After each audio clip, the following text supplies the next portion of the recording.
This episode of Recording Studio Rockstars is brought to you by OWC, Whisper Room, Eventide Audio, Spectra 1964, and Roswell Pro Audio. So get ready to rock. You know, 2 mics on a guitar amp, I might flip the phase just to make sure that I'm in phase sometimes. Sometimes it's just to check that we're as in phase as we could be. If I start flipping the phase and nothing's changing, then I know I have a problem and I got to go move one of the microphones. You're in between. You're not 180 degrees. You might be like 90 degrees out of phase or something like that. That's even worse. Then I'll go start moving stuff around.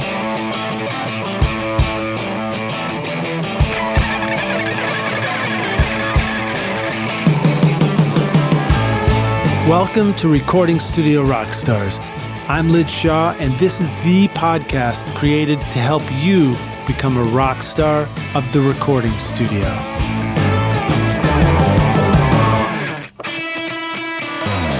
This episode is sponsored by OWC, Otherworld Computing, which you can find at OWC.com, your trusted source for memory and speed upgrades, DIY installs, and used Macs for your studio. Let OWC focus on keeping your studio Mac in killer condition so that you can focus on making great music. Why ditch your existing Mac when you can take your studio far into the future with OWC? Learn more at OWC.com and learn how you can supercharge your studio Mac. The speed to create, the capacity to dream. Find out how awesome your Mac can be at OWC.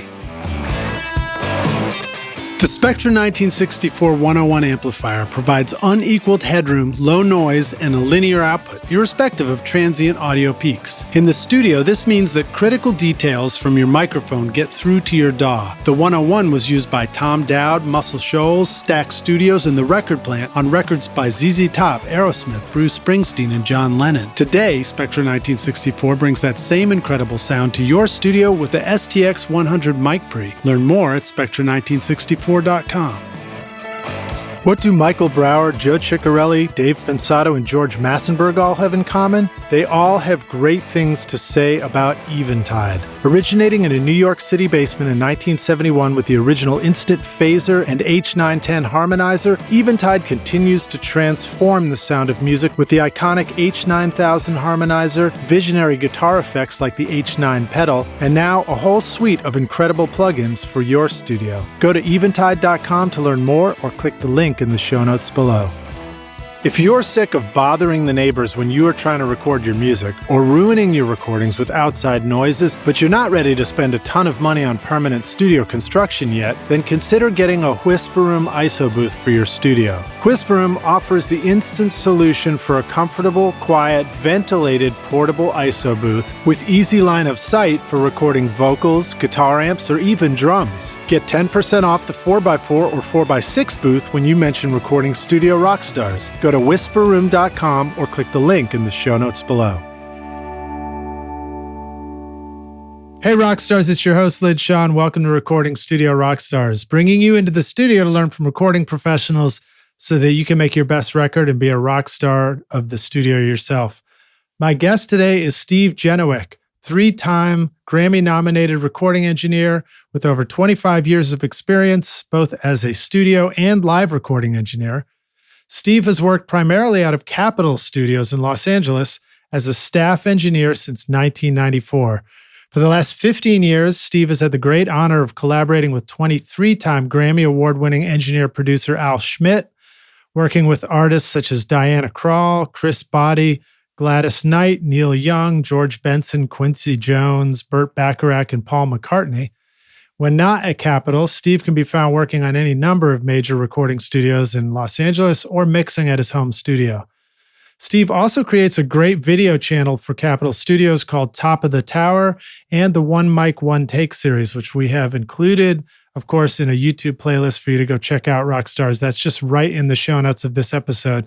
So just click through to go listen to Steve's great work and learn more about that. Please welcome Steve Genewick to Recording Studio Rockstars. Steve, are you ready to rock, dude? I'm ready to rock. Let's do it. Welcome to the show, man. It's great to have you here. Yeah, thanks for having me.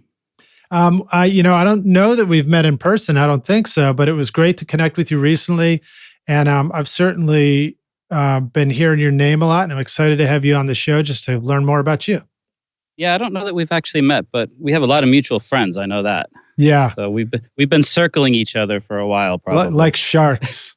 Exactly. I actually listen to the show once in a while. I have a pretty good commute every day to work, so I'm a podcast junkie. So yours pops up in the rotation. Thanks, man. I appreciate that. Yeah. Of course, that is sort of a benefit of living in LA is you get more opportunity to listen to podcasts, even though that opportunity sometimes comes with the cost of traffic. Exactly. Yeah. But, you get a comfortable car and just go with it. Yeah, indeed. So Capitol is pretty much located right in Hollywood, isn't that right? Right at Hollywood and Vine. Yeah. Right in the middle. It's the amazing round building that is so iconic that usually is the first to go when there's a tornado that comes through LA in a blockbuster movie. Yeah, it's rolled down the street a few times in movies. They try not to do that anymore. But yeah, the studios are actually the first 2 floors of the building are recording studios. If you look at the building, you'll see a big square part at the base. We're actually the square part of the round building. And we've got 3 studios on the first floor.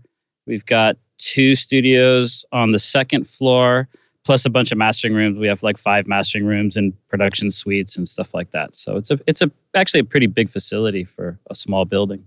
So what was that like? Sorry, to quote Spinal Tap. So what's that like? 50 studios?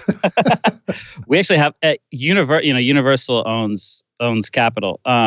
So between all of our studios, there's something like 140 rooms around the world. We have 3 commercial facilities, which are the Capitol Studios, Abbey Road, and the Berry Hill Studios in Nashville. We bought the House of Blues Studios a couple years ago. Yeah. Didn't I see an Atmos demonstration in there this summer? Probably. We have 3 Atmos mixing rooms in that building. And we have 2 we will at the end of this week have 2 Atmos rooms at Capitol and a couple at Abbey Road. And I'm actually sitting in an Atmos room right now, about ready to mix. And this is a room that PMC built, which is our speaker partner. They built it as a demo room for their speakers, but we have so much Atmos work that we stuck some computers in here, and now we're mixing out of this room also. That's cool. So you already know how to mix in Atmos? Yeah, I've been mixing music in Atmos for almost 3 years now. I was actually the first guy at Capitol to start doing it. Ooh, that's exciting. Yeah, Capitol has a deal, or Universal has a deal with Dolby to provide content for a streaming service or services that will be coming soon. I don't know that I have all the information, and if I did, I wouldn't be able to share it. By the time this podcast comes out, actually, that streaming service will probably be online. So you'll be able to listen to Dolby Atmos music in the comfort of your own home. Wow, that's really exciting. Well, I got to listen to some Dolby Atmos mixes. Apologies, I'm not remembering last name right now, but it was David Leonard. Leonard. Yep, yeah. That's it. And he was playing us some incredible mixes that he had done of Prince in Atmos, and it just sounded amazing. Yeah, we have hundreds of songs that we've done in Atmos now. I think there's about 10 or 12 mixers that we have around the world. It's really fun. It's mixing on a whole new level. Like I tell the guys when I'm teaching new guys how to do it, everything you learned about mixing, we've changed all the rules, but we're not going to tell you what they are. You have to figure them out for yourself. Right. It's just, there's just so much space, and, you use very little EQ and very little compression because you're not having to carve space out to get everything to fit. If something doesn't fit, you just move it to a different part of the room.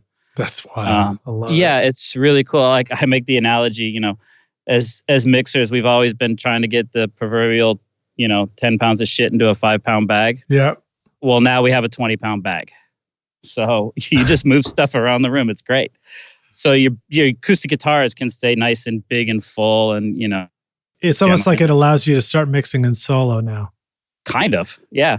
But you don't have to. You just move stuff and go. It's cool, man. It's really fun to do. Yeah. Well, let's circle back and we'll talk more about that in just a moment. But let's kind of go back to the start. And if you could kind of briefly, in your own words, tell us more about who you are and how you got into recording and to where you are right now.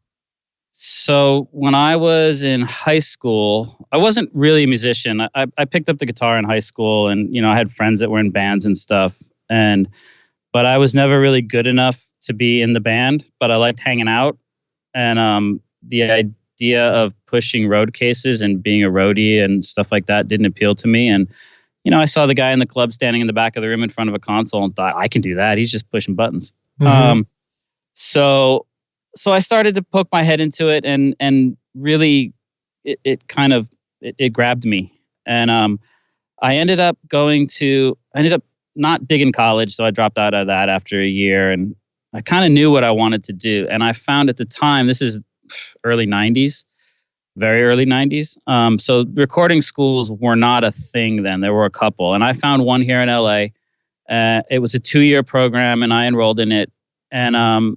And it was really helpful, actually, learning the basics, because I knew really nothing about recording. So I was starting from scratch. Did you know about MTSU back then and look at it in Nashville? I did not. It wasn't on my radar at the time. I ended up at a place called the Trevis Institute, which is no longer there. Actually, one of my teachers was Bobby Osinski. Oh, Bobby, right on. Yeah.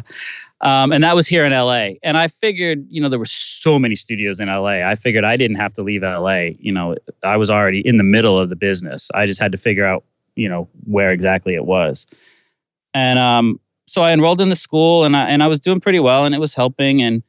And then there was a guy that sat next to me in my morning class. I've told this story a million times, but there was a guy that sat next to me in my morning class, and he was the night runner at a studio called Cherokee here in LA. And, he would work like midnight to 8 o'clock in the morning, and then he'd come to class, and then, that was his day. And one day he came in and he told me he got fired. He had done something stupid and they fired him. And I looked at him and I said, so that place is looking for a new guy, right? And he went, yeah, I guess. I said, you mind? And he went, no, dude, go for it. So I literally got up and walked out of class and went to Cherokee and handed them my resume and said, I know you need a guy. I'm willing to do whatever you need to do. And they hired me. Nice. And I became the night runner. So I'm working, midnight to 8 o'clock in the morning, which was basically cleaning up and cleaning the bathrooms and all that good stuff. Then I realized I was learning a lot more at the studio, hanging out with all the engineers and stuff. Cherokee was a big place. We had 5 rooms, so 5 assistants, and we were working on big projects and stuff. And I was getting more out of the studio than I was out of the school at that time. So I actually quit going to school and just dove into the studio, and I would be there, 14, 15 hours a day, work my 8-hour shift, and then hang out and, annoy people with questions and stuff like that. Yeah. And eventually I worked there for a few years, and I got promoted to assistant engineer and was doing sessions. And then that ran its course, as it did with everybody at Cherokee. And then I was doing live sound, like, friends, bands, and clubs and stuff like that. So I did that for a couple of years. And then I ran into one of the guys that I knew from Cherokee, who was one of my best friends, actually. I literally ran into him at a bar one night. And he had started working at Capitol after Cherokee. And he said, man, we had a guy quit today, and out of the blue, and he just bailed. And they need somebody. And I was like, man, I don't know, the studio thing, I'm kind of having fun doing this live sound thing and traveling around a little bit and all that. And he convinced me over a couple beers that Capitol was different, that it was nothing I had ever seen before. It was a good job, and that I should take it. I said, all right, fine. He said, so show up in the morning and ask for this guy. Michael, he's the boss. I said, okay. So I went home and I got my resume together, and about 12 o'clock rolled up to Capitol in the front door and said, hi, can I speak to Michael? I'm here for a job. And for some reason, Michael came out. I just still don't know why he actually showed up. But I handed him my resume and said, I know you need a guy, and here's my resume. And he said, how do you know I need a guy? I said, well, I ran into Bill last night. And he went, okay, hang on a second. Stay here.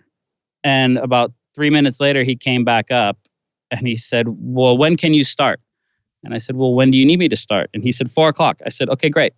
And I walked back at 4 o'clock, and that was 25 years ago. That's awesome, man. What do you remember that was the first thing you did at 4 o'clock? The first couple days, it was because somebody had quit. They were kind of fast tracking me. So I was, tearing down a session and I was trying to find out where everything was. Like, where do the cables go, and where's the mic locker, and where's the headphones and all that kind of stuff. Again, I had worked at a studio, so doing simple setups and stuff was fairly simple, was easy for me, but just finding out where everything was. Mm-hmm.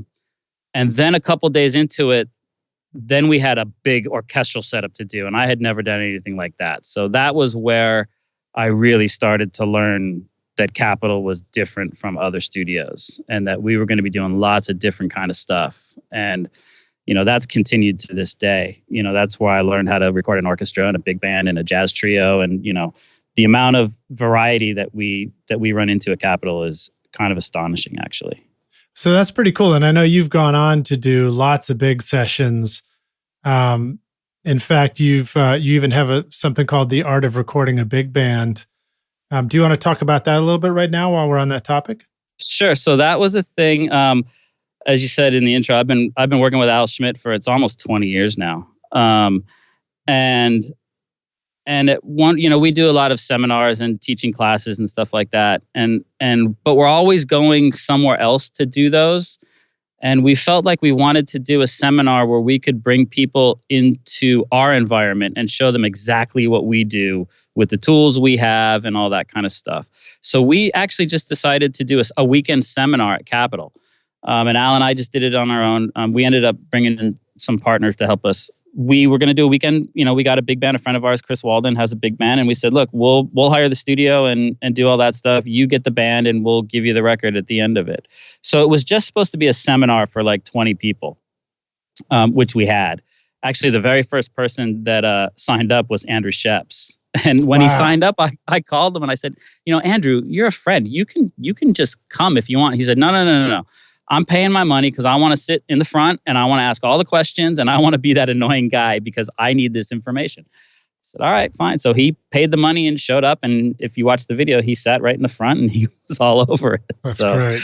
Yeah, it was really fun. But about 2 weeks before the seminar, we started talking and somebody said, we should videotape this. We should record it just to have. Like, I don't know what we'll do with it, but, when's the next time we're going to get you and Al in a room talking and, at Capitol? And we said, okay, fine. So we brought in a video crew and taped it just to have it. And we were working with a friend of ours, Chevy, was kind of handling all this stuff. And a couple months later, he came, he said, I've been looking over this footage and I think I can edit together like a pretty long video. And so we started getting into it and we ended up with, a film. We went back and did a couple of interviews and stuff like that. And we decided to put out a kind of an instructional DVD, even though it's not really an instructional DVD. It is, but you kind of have to look for the instruction in it. It's more a fly on the wall of what we do on a big band session. Mm-hmm. So I've had some people come back and go, "Oh, you guys didn't really talk about what you do." I said, "No, we did. You just got to, you just got to find it in there." Had we known we were doing a video, we probably would have done it a little bit differently. But considering that wasn't the point of the weekend going into it. So yeah, well, it's funny how that works. Like sometimes teaching and learning there's so much more to be gained from being there during a natural recording session or something like that, or just being around people actually talking about doing it. Absolutely. The way you did it. Yeah, especially the way Al works and subsequently the way I work, because he doesn't use a lot of, you'll never hear him say, "Okay, let me hear the bass drum," and, boom, boom, boom. And he hits the EQ and does all, that never happens. It's a very fluid way of working. So if you don't pay, I tell people that come in all the time, I'm like, look, if you don't pay attention, you're going to miss it. It's that when that guy goes out to warm up or when he's tuning the drums, Al's probably getting the drum sound. So, there's plenty of times where, they've been, okay, with session's supposed to start and somebody says, "All right, what do you want to hear?" We go, "We're done. We're fine. Just go. We'll get it on the fly." And, nice. Take one is a lot of times the take. So we make sure that we're ready for it all the time. That's such a great strategy. And it's so true. I mean, just getting that fresh energy at the beginning is so smart, but it can also be pretty scary and hard to do. What tips do you have for the rock stars about, how do you do that? How do you sound check without soloing things and without stopping everything and saying, "Let me just hear the kick drum for a minute"? Right. A lot of it is preparation. So before we get to a session, Al and I have talked about it and we know what's coming and who the musicians are and what the instruments are and where we're going to put them in the room and what mics we're going to use and all that kind of stuff. The morning of the session, we're there hours ahead of time. and we make sure all the mics are working and everything's routed the right way and the headphones are working and all that. So before any musicians show up, we've already done a lot of work. It does help, and we are very spoiled that we have some of the greatest musicians in the world here in LA. Mm-hmm. And if we're working with the studio musicians, their instruments always sound good and they know what they're doing. So it's pretty simple to just play the drums, and they'll go out there and just start playing. And we just, we've done it so many times, and we're using equipment that's familiar to us in rooms that we've done it in a million times. So it happens pretty quickly. I mean, I can dial in a headphone mix kind of before anybody shows up and at least get it really close, just because we've done it so many times. If we're in a room that we haven't worked in before, it may be a little more challenging. It might take, 10 minutes instead of 5 minutes kind of deal. Yeah. So some of the speed comes with experience, basically. A lot of the speed comes with experience. Yeah. And we do work very quickly. We have people that come to our sessions all the time and hang out, or when we get new guys at Capitol or whatever, and they'll say, the one thing I didn't realize was how fast this goes and how fast you can work. Yeah. Because the musicians will definitely go that fast. I agree. They've been playing music yesterday and they're ready to play today. They just assume that we need lots of time to be technical. Right. And a lot of times, if we're doing union dates and stuff, we might only have them for 3 hours. So we got to get everything done, or, we have one day. Yeah. So we got to go. I mean, if you watch that video, The Art of Recording the Big Band, we recorded that entire record in one day. I mean, that was 2 3-hour sessions. And we got 12 songs done. Amazing. So, I mean, we were flying, and the band, they were studio guys. They had never seen those charts before. So they walked in and put them down and played them. I mean, they've played together a lot and they had played Chris's arrangements a lot, but they'd never seen that music before. So it's pretty fun when you can do it and capture that kind of spontaneity. So tell us a little bit more, for those of us who may not know, about who Al Schmitt is and what that meant for you to start working with him. And, what stories do you have about working with him? Well, I have many stories about working with Al.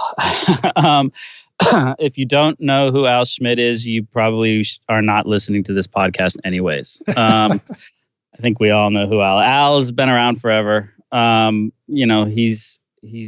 actually started, and there's plenty of resources to get his whole story, including his book. But he started as a little kid at his uncle's studio. So he's been around recording studios since like the 40s, and he's done everything all the way through. He's got 23, 24 Grammys, something like that. I can't keep up. He's won every award. He's done it all.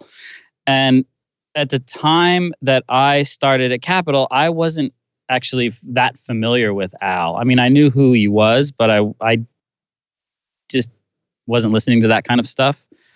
Or I didn't know that he had done some of the stuff that I was listening to. Yeah. But he was the guy at Capitol. He doesn't actually work for Capitol, but he works there all the time. And my friend Bill, who got me the job, was his assistant. And they worked together all the time. And that's where I kind of got into some of these bigger sessions, because Bill was my friend and we had worked together before. When they needed help, they would drag me in. So at the time, there were lots of tape machines and stuff like that. So we were always running live mixes to DATs and cassettes, or we were running a 1/2-inch machine live, or there was, 2 24 tracks running. So somebody had to log all the takes and all that. So there was a lot more work to do in the control room. So I spent a lot of time with those guys as, like, I guess you would call it the third engineer, not the second, not the assistant, but the third. And, Bill and Al and I, we got along really well. We had the same sense of humor, and, Al and I both loved baseball and the Dodgers. So we kind of bonded over that. And so I was just and he was there all the time. Al was at Capitol 5 or 6 days a week doing something.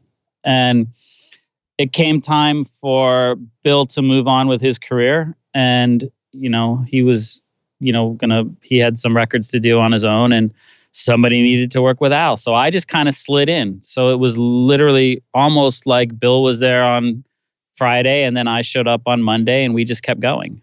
And then at the time, Al was really busy.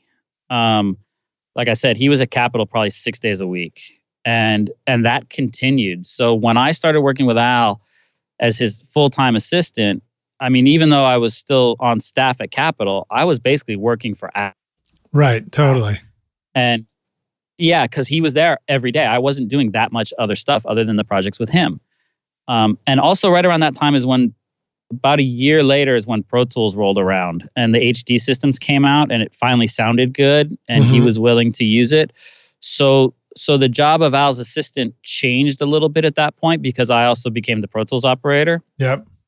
And like I said, he got busy and we both got busy. And I mean, we were booked 6-8 months in advance. We knew what we were going to be doing and we were doing big records and we just kept going.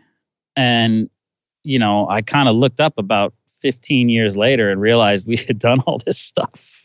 And, you know, as he gets a little bit older and stuff is slowing down a little bit for him, partly by design and partly not, but he's not working as much as he used to, you know, so now it's freed me up to, you know, along the way, I got my own clients and stuff like that. But I always just stayed on staff at Capitol because we were always there. And if I had to go do something else, they'd let me do it. You know, if Al had a record and we were going to go, you know, wherever, Brazil or London or wherever to do the record, we would just go.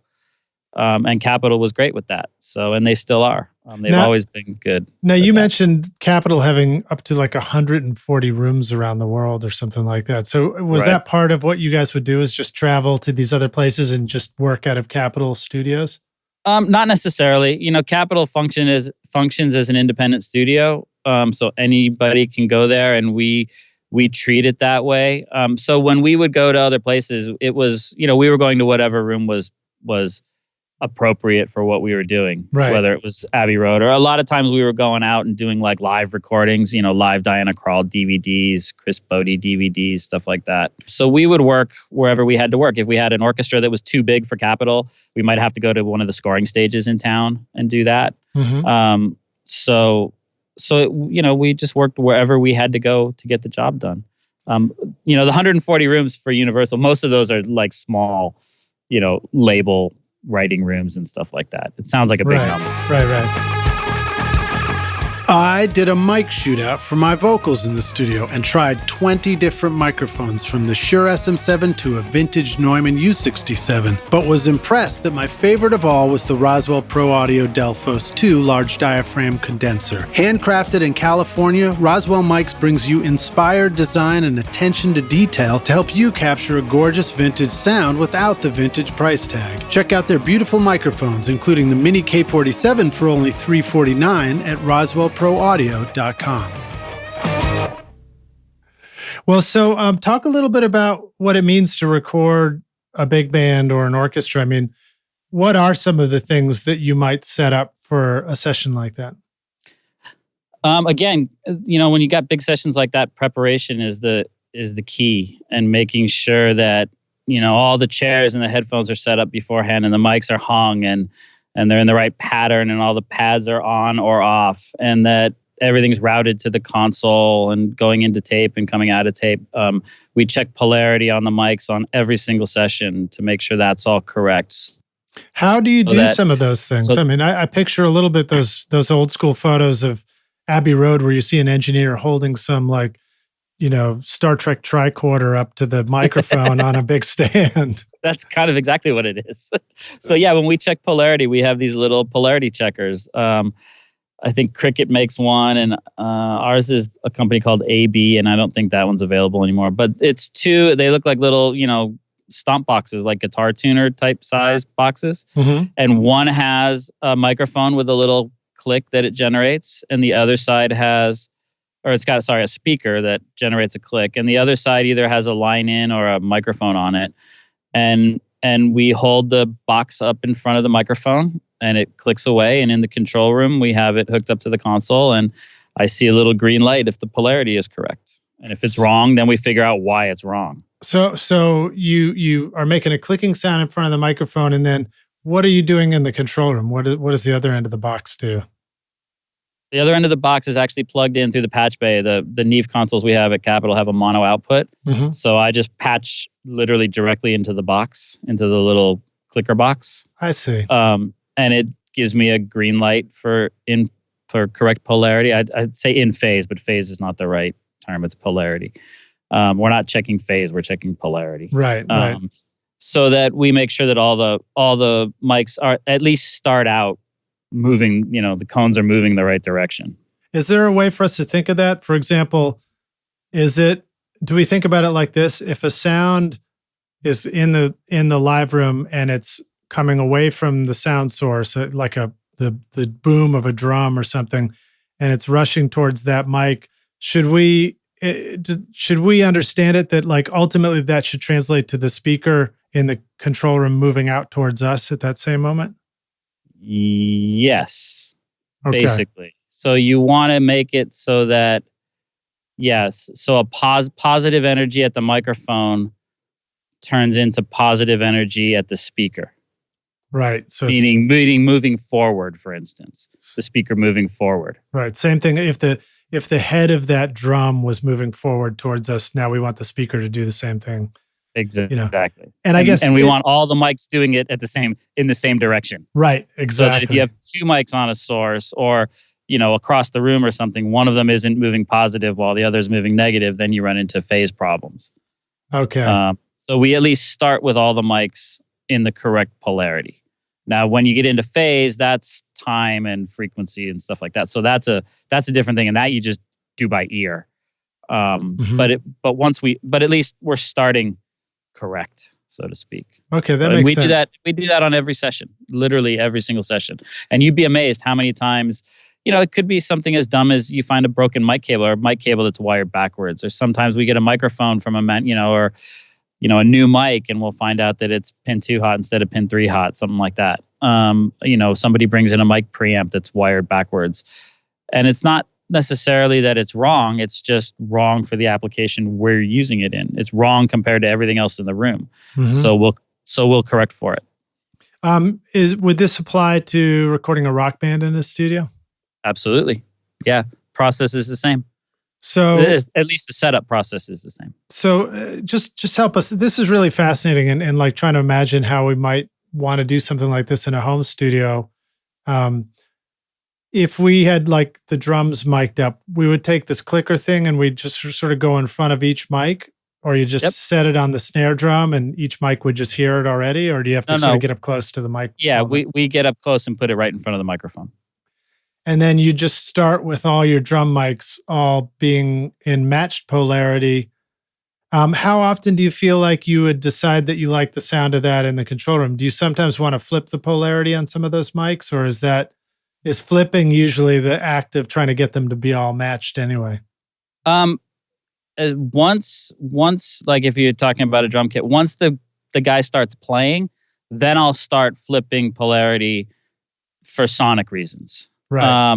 Like for instance, we have a weird thing in our large ISO booth in Studio A, where it's probably because of the glass in front of it. There's a big glass door so that he can see out. But the overheads seem to always be out of phase with the bass drum in that room. So it's not unusual for us to be flipping the overheads. Now we're talking about phase, because now you're talking about. So that's not unusual. It's not unusual. Sometimes the toms will sound better if you flip the phase of something, or the kick will sound better. So yeah, I'm always checking phase. If I have two mics on a source, for instance, a snare top and bottom, you're always going to flip the bottom one. Mm-hmm. Any good rule of thumb, any two mics that are facing each other are probably going to be out of phase. So you have to flip one of them. Yeah, or out of polarity. Maybe out of polarity. Yeah.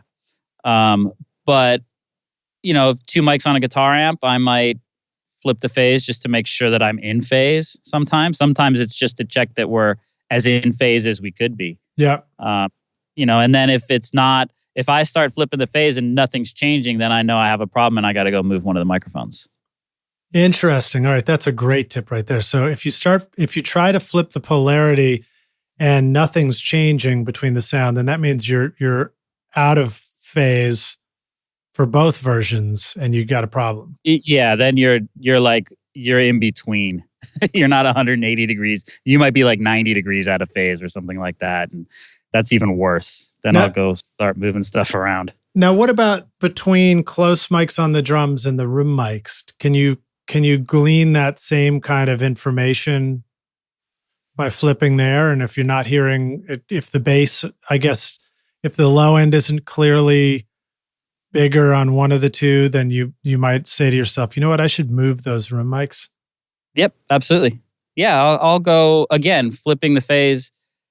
Same kind of thing. It's not changing all that much, or you kind of feel it after a while. Like I'm in a weird spot, so it could be you move the room mics a foot closer, or a foot farther away, or something like that.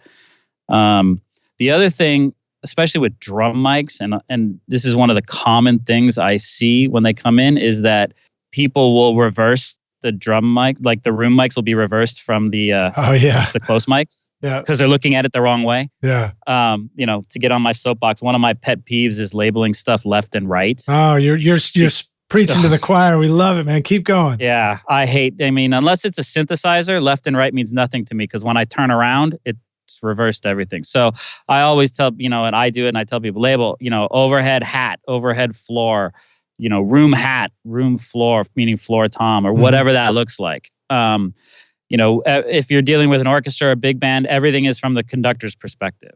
So the violins are on the left and the cellos are on the right and the saxophones are on the left, or however you set your room up, but it's always from the conductor's perspective. Now, do you sometimes need notes to come with you if you're at a mix stage to make sure that you understand what the conductor's perspective of the ensemble is? Because I don't know, there are probably some people that mix that up. Maybe they put the strings in a different location or something. How often is that an issue, and how does that get solved? I'd like to know if it's something that we're mixing that was recorded by somebody else. I'll probably try to get in touch with whoever recorded it and just say, hey, how was the room set up? How did you guys do it? Is it a traditional orchestra setup, or did you split the violins, or can you send me the setup? Are there pictures from the setup, or stuff like that? So then we can glean, especially if it's an orchestral thing, because, an orchestral thing, you want it to sound natural, and you want it kind of to sound like it sounded in the room, because that's the point of doing that. So the more we know about what was actually happening in the room, the more we can figure out how we're going to set it up, in our stereo field, or Atmos in this case. So, all this, if I suddenly hear something, like, why does that trumpet sound weird in this microphone? And then you find out, oh, well, that guy was on the other side of the room for this reason. Okay, now that makes sense. So let's put him over there. Instead of having, a close mic panned to the right, but he was actually in the left side of the room. So he's being picked up on the left room mic and all the mics that were on the left-hand side of the room. But we've now panned him to the right. It's like, no, if you pan him back over where he was actually sitting, it'll sound more natural. So we try to get as much information as we can. A lot of times, just making notations in the comments in a Pro Tools session will give us most of the information we need. And I try to, if we're recording a session, one thing I always ask is, what happens to this after it leaves here? Like, where is this going? Is it going, and what is it for? Is it a record? Is it a movie? Is it a TV commercial? Is it, is this going to a home studio to be worked on? Is it going to another big studio?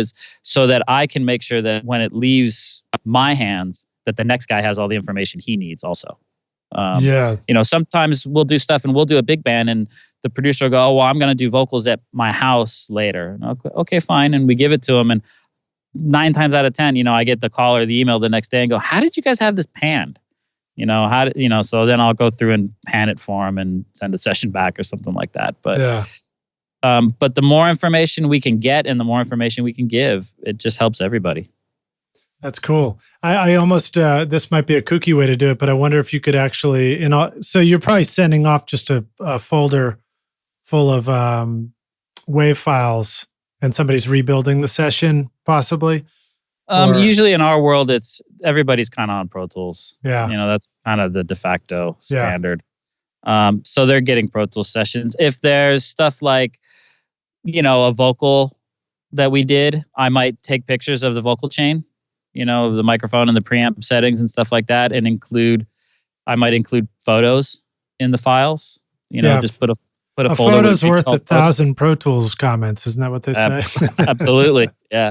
And there's little apps you can get that'll, you can insert photos into the Pro Tools session, stuff like that.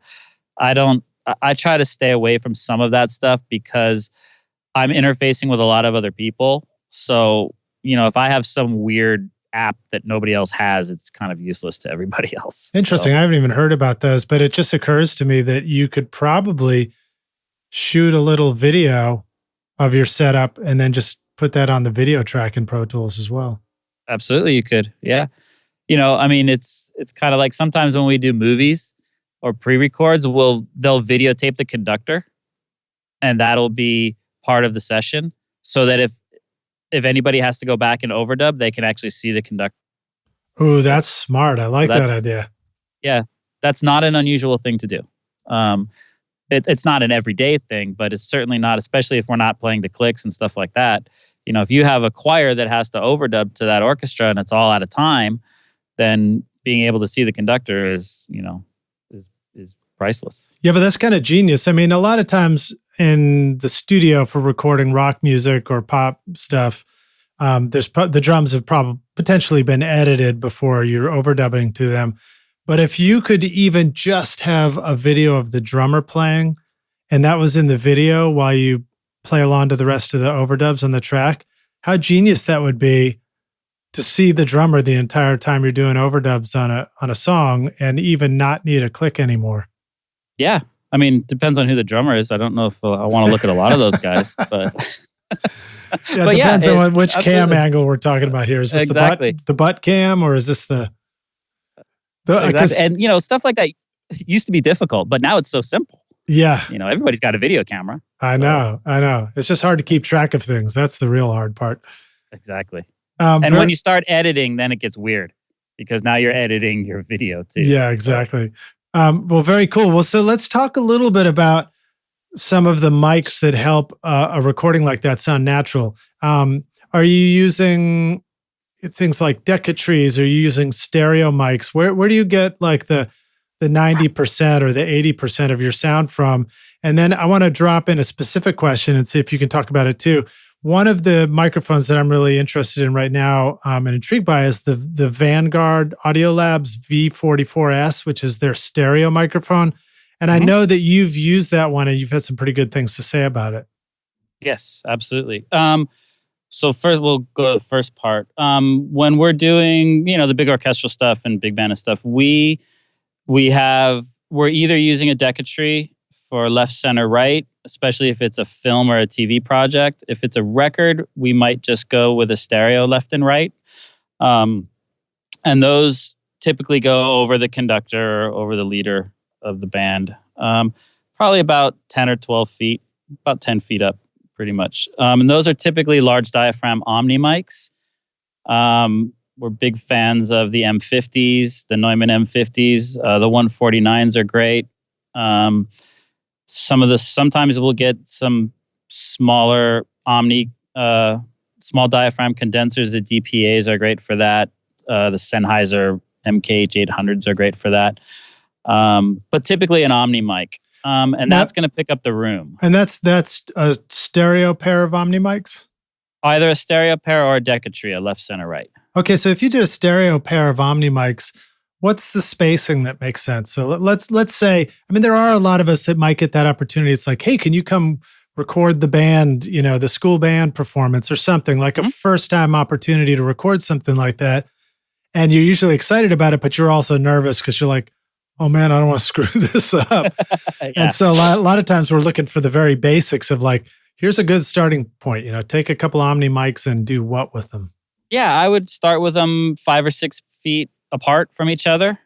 And like I said, about 10 feet over the conductor or off the ground. The conductor is usually standing on a podium. So they're usually about 10 or 12 feet in the air. It kind of depends on how big the orchestra is. If we're at like a scoring stage where we have, an 80 or 100 piece orchestra, those mics might go up a little higher just because we're trying to get the guys in the back of the room also. But at Capitol, they're typically about 10 feet off the ground and about 5 feet apart and split, like a 45-degree angle. So one's facing left and one's facing right. Even though it's an Omni? Even though it's an Omni, yeah, absolutely. Because even an Omni mic gets more directional as you get into higher frequencies. So the higher the frequency, the more directional the mic becomes. So yeah, there is a bit of a difference between the front of the mic and the back of the mic. Cool. Not much, but if you're talking right into it, you probably wouldn't hear that. But when you get it up on an orchestra, you can definitely hear it. Okay, cool. And then I imagine the 10 feet has a lot to do with also just realizing, well, if you put it low enough, it's going to hear whatever instrument is in the front of the orchestra is going to be much louder. Exactly. So the 10 feet lets you sort of look down at everything. It's like maybe you just sort of have to imagine yourself taking a photo of the orchestra with an iPhone, and that helps give you an idea. It's exactly what it is. That's what we're doing. We're taking a picture of that orchestra, basically. So, I mean, it's like that with everything. People, we get all the time, where do I put this mic? I said, well, find out where the sound's coming from and put a mic at it. Aim a microphone at it. Right. And orchestra's kind of the same way. It's, where's the sound coming from? So that's why I said, like, if we're in a bigger room with a bigger orchestra, the mics are going to go higher because we got, we may have percussionists, back behind the woodwind section or the brass section. They might be 30, 40, 50 feet away from the microphones. Whereas the violin is, 4 feet in front of the microphones. So. But now, how does that apply? It seems a little ironic because when you listen to an orchestra, you're out in the audience and you're like, I don't know, it sounds great out here. So why is it that the room mics don't, the recordings mics don't actually just go out to a seat in the audience? Is that because of a good reason? Well, you could do that if you wanted to, if you're in that kind of a space, if you're in an arena. Usually we try to get a little more presence on the orchestra. Mm-hmm. So we kind of take it as, the conductor's perspective on the orchestra. We want that depth. So if the woodwinds are sitting back behind the violas, we want them to sound like they're back. That's where the depth comes from. Yeah. So now, along with those room mics, we'll have spot mics on the sections also. So we may have, maybe 4 mics over a big violin section and a couple mics over the viola section and a couple mics over the cellos. And, every section may get a couple of mics. And if we have soloists, they'll probably have a mic in front of them. One thing I learned from Al very early on is he's a huge fan of Omni Mics. So it's not unusual for us in an orchestral or a big band setup to have pretty much every mic in the room in Omni.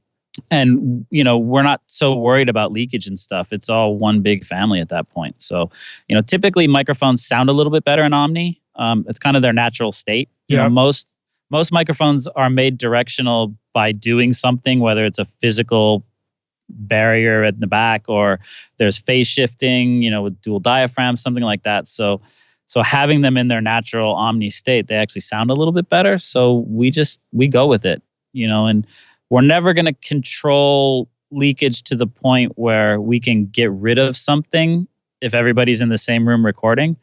So we just embrace it and use it. And that's part of the depth and the, how you get that kind of 3D image in a recording. Very cool. All right. So I'm wrapping my brain around this as you're describing it too. One of the benefits is because they're in Omni, if you want to bring up one section, you're trying to bring up the strings, you're turning up that spot mic a little bit more on the strings, and it is turning up the other stuff that's bleeding into it, the crosstalk from the other sections. However, because it's in Omni mode, the crosstalk is not sounding like phasey, and it's not doing weird things to what the other mics are picking up of that sound. They're all sort of working together. Again, you've matched the polarity and you've done the little clickety click thing. Exactly. Yeah, it's true. When you get a mic over a section, it's pretty, we have a lot of control in balance and stuff like that. Again, you can never, if somebody can't say like, can you take the cellos out completely? It's like, no, they're in the room. You're gonna, we can't take them out completely. But if somebody has a solo or something like that, we can raise them up. Or if, we have to dig for a line that they didn't play that loud. We have plenty of that control. But like you said, the leakage sounds good. So we use it. Right on. The other thing about sessions like that is a lot of the mixing, so to speak, the balancing happens in the room. So the conductor can be your best friend and he can be, he's kind of the first guy that's mixing. So if there's a spot in the piece where the French horns get really loud and they're overpowering everything, we might, talk to the conductor and say, hey, at bar 72, that French horn line is really loud. It's killing us. And he'll go, okay, fine. And he'll have the French horns play less. Or, can we bring out the string line in bar 8 or whatever it is? And, the conductor can do that on the podium also. And that makes our job a lot easier. Yeah, totally. Well, awesome. Well, let's take a break for just a minute and we'll come back in for the jam session. Rockstars, before we go, I want to remind you that there's links to everything we're talking about, including a YouTube playlist that I put together with videos of Steve's great work, the live performances from the top of the Capitol Studios building. And we'll see you guys in just a minute for the jam session. The Spectra 1964 model was created by the missile engineers who are central in rolling out the systems that have protected the free world for over half a century. The extremely stable high-circuit design of the 101 amplifier provides unequaled headroom, low noise, and linear output, irrespective of transient audio peaks, giving you clearer, punchier, dynamic recordings. During the height of record making, the 101 preamp was the perfect choice to build consoles for Tom Dowd, Muscle Shoals, Stack Studios, Ardent Studios, and New York City Record Plant, bringing you the sounds of ZZ Top, Aerosmith, Bruce Springsteen, King Crimson, John Lennon, and so many more. The Spectra 1964 legacy is carried on today through Bill Cheney and Jim Romney. Now you can get that same sound in your studio with the STX 100 mic pre and STX 500 EQ. Add the Cinemag Transformer BBDI and the C610 comp limiter, and you can have a truly awesome sound. Go to Spectra1964.com to learn more or click the link in the show notes below. Are you using a Mac in your recording studio? Are you tired of feeling like the studio setup you worked so hard to create is becoming obsolete too quickly? Wouldn't it feel great to have a trusted friend to help you keep your existing Mac and studio setup current and relevant so that you can focus on the thing you love most, which is making great music? Well, now you can rely on OWC, Otherworld Computing, which you can find at OWC.com, whose mission it is to help you get the most mileage out of your Mac. Whether you need to upgrade your RAM, install an SSD, add more connectivity, or simply find a great used Mac that's ready to rock, OWC will help take your studio far into the future with a vast library of DIY install videos, 24/7 friendly support, and free shipping in the US on most items over $49. Why get frustrated and ditch your existing computer when you can take your studio far into the future with OWC? Learn more at OWC.com and find out how awesome your Mac can be at OWC.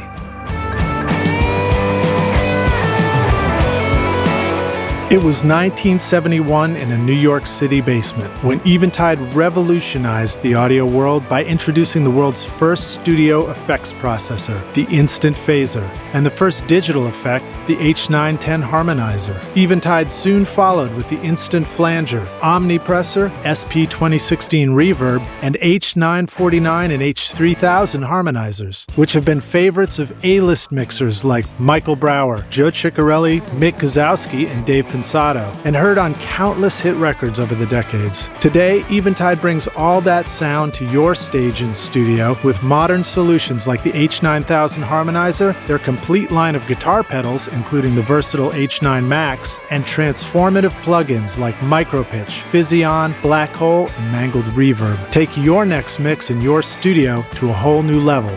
Go to eventide.com or click the link in the show notes below.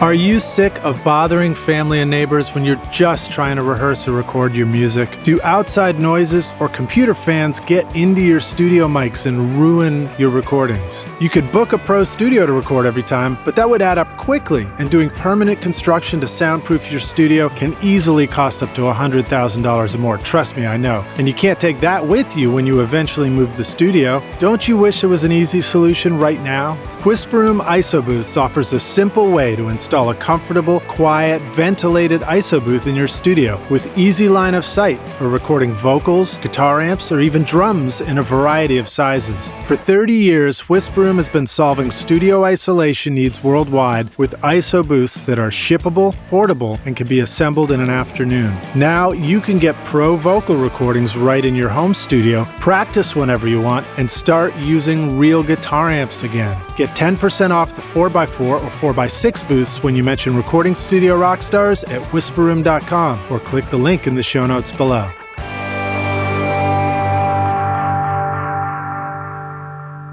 Hey Rockstars, we're back now for the jam session. My guest today is Steve Genewick, joining us from Capitol Studios in Los Angeles. And Steve, if you're ready to jam, I wanted to actually start out by asking you a question about a particular microphone that have recently become interested in that I heard you had real good things to say about. And it's a company called Vanguard Mics, Vanguard Audio Labs. And so there's a particular mic that Derek makes there called the 44S. It's a stereo microphone. And I wonder if you could maybe tell us a little bit about what your thoughts were with that and how that as a stereo mic is particularly useful in the recording situations you work in. So I saw that microphone. I saw an ad or a review or something like that. And I'm a big fan of the C24. We have a couple of them at Capitol. I really love that mic. Not only do they sound good, it's easy to get a really good stereo image from them. So I started using them, especially when I was doing like more live broadcast stuff. We used to do a lot of radio broadcasts and stuff, and it's really easy to stick that up over a drum kit. It's basically two C12s. But the great part is that because they're one microphone, because they're perfectly aligned, you can collapse it to mono really great. So I was using it for broadcast stuff, so that when it went on the radio, the drums still sounded good and stuff like that, or orchestral stuff. So anytime I thought that maybe it had to go to mono, I would use the C24. I also use them, believe it or not, I use them a lot on acoustic guitars. Like if it's like a solo acoustic guitar, like a singer-songwriter kind of thing, I'll use a stereo mic on that. Even though it still sounds like it's in the middle. If you get the imaging right, it's a little bit, it's got some depth to it and some space. So I use the C24s quite a bit. It's easy to stick it up over a percussion, a conga or something like that, just because it's one microphone too. It's stand, it's easy. Yeah, it's one microphone, but it actually has two mics in it, right? It's two different capsules that are on top of each other in the microphone. Right. It's like I said, it's two C12s basically. I use them in Blumline quite a bit, so two figure eights. I'll use that I've used it on orchestral dates. I've used, string quartet. I've used it on drum kits. I've used it as room mics for drums. I use them all over the place. So like I said, we have a pair of them. So when I saw the Vanguard was making that style of microphone, the two capsules in one mic, I was kind of intrigued because, C24s are expensive and, they're not all in great shape. The ones we have at Capitol are in great shape, but, it's iffy when you get out into the real world, I guess. So I somehow I reached out to them on Facebook or something and got Derek, and he called and I said, hey man, I really want to try one of these mics. I think it's really cool. So he sent one down to Capitol and I used it for a couple of weeks. And I did the one thing I said I wasn't going to do is what I hate doing is comparing mics to vintage mics, because that's kind of not fair. We have so many 67s at Capitol and everybody has, this sounds exactly like a 67. You should try it. And, we put it up next to the 67. I go, it doesn't sound like a 67, but it's a really good sounding mic, So the one thing I said I wasn't going to do was put it up next to the C24. And of course, the first thing I did was I put it right up next to our C24. Oh, nice. How did it sound? And believe it or not, they were almost identical. They were a little bit different, but the differences were not a problem. It was a really, really great mic. So yeah. Oh, sorry. So is it a tube mic? It's not. No. And I asked him about that and he said, I thought about making it a tube, but it was just too much, too many electronics, too much, because it's two microphones. So putting all that into, an affordable product, at that point, the mic would have cost as much as the C24. Right. So, yeah. C24s would be expensive, I would imagine. Absolutely. Yeah. And the Vanguard is only $700, I think, right? Yeah. You're not going to, that's two microphones, you're not going to beat that. I recommend it to people all the time. Yeah. Well, I think the AKG is like, yeah, I don't know what a C24 must cost, what, 12, 15 grand now at least. Yeah. Probably. Yeah. Well, so can you also record like mid-side configuration with the figure eight and stuff? Absolutely. Yeah. So you can rotate them and I believe if I'm remembering correctly, his comes with it's not a power supply, but it's an external box that has an MS decoder right in the box, I believe. So you can use, if you take a stereo mic like that, or the C24, one of those style of microphones. We have Neumann makes an SM69 as the old mic that they have like that. If you take the two capsules and make them like 90 degrees, at a 90-degree angle. So, I mean, like halfway turned from one to the other? I'm doing it with my hands, which helps nobody here except for me. If you do it at a 90-degree angle, if you leave them in cardioid, you get a pretty good stereo image. If you put them in a bloom line, which is 2 figure eights, which we talked about before, you actually get a better stereo image. Yeah. If you take that mic also and rotate the capsules so that you have one capsule facing forward and the other capsule facing on the sides, then you can do an MS method. And it's, right. You're not screwing around with 2 microphones and trying to get them in phase and all that kind of stuff. So it's great for both. I'm not a huge fan of MS. I don't use it all that much. To me, it always ends up sounding like a phasey mess, but some people are really good at it. It's just not something that I've embraced, but I use the bloom line all the time. Right. And actually a bloom line, doesn't that actually pick up more of the room and what's behind you, as well as picking up a stereo left-right image of what's in front of the microphone? Yes. But because of the null points in a figure 8, you actually get a pretty good stereo image.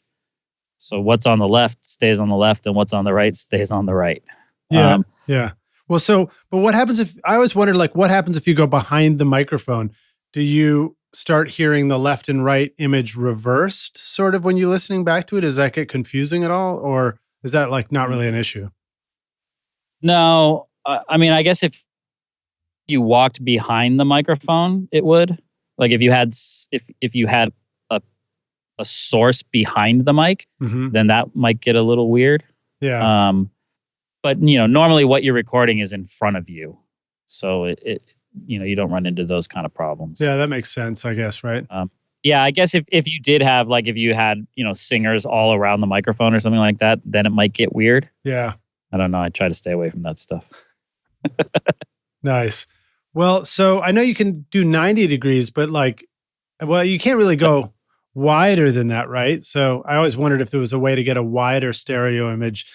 You can narrow your XY too, right? Yeah, I've never gone wider than that. There's been a couple instances where I've made them a little bit narrower because the stereo image was too much. Honestly, I don't do that all that often. It's kind of easier just later, which it'll have the same effect. But you could do that. You could make the image more narrow. Yeah, cool. By rotating the capsules. Yeah, cool. I guess that makes sense. And I always feel like an XY is already pretty narrow to begin with. So I'm not really sure why I would want to make it narrower. Well, awesome.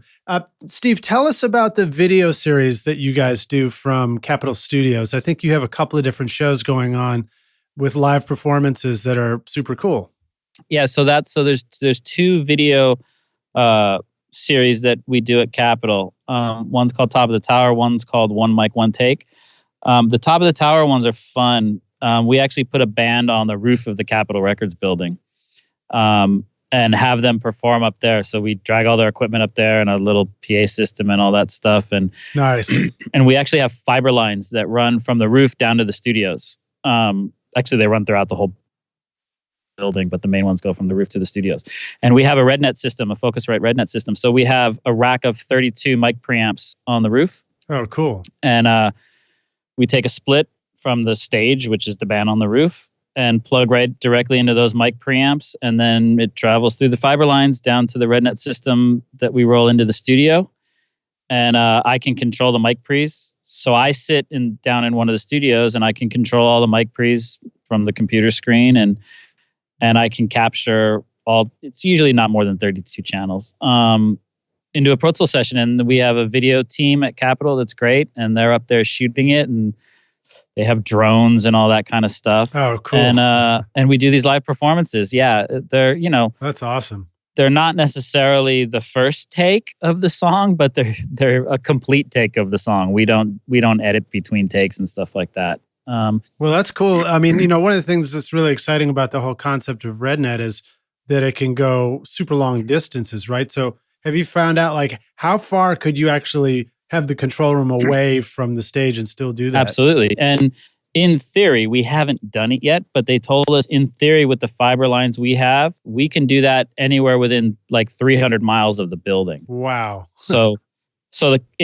conceptually, I could send a rack of preamps to, the Staples Center when so-and-so's doing a live concert and just take a split from the stage, and actually record the entire concert at the studio at Capitol. Oh, that's cool. Again, we haven't done it that way. We have done stuff like with the Oscars. It's pretty well documented. We've done that show a couple times over fiber lines. We weren't using the RedNet system for that. That was a different system, but we have done some remote stuff like that with the fiber lines.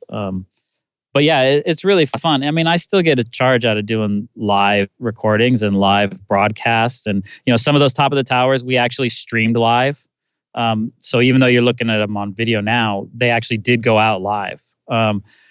We did one, I don't know if it's up there anymore. We did one with the band Avenged Sevenfold. Cool. And we actually so they were on the roof.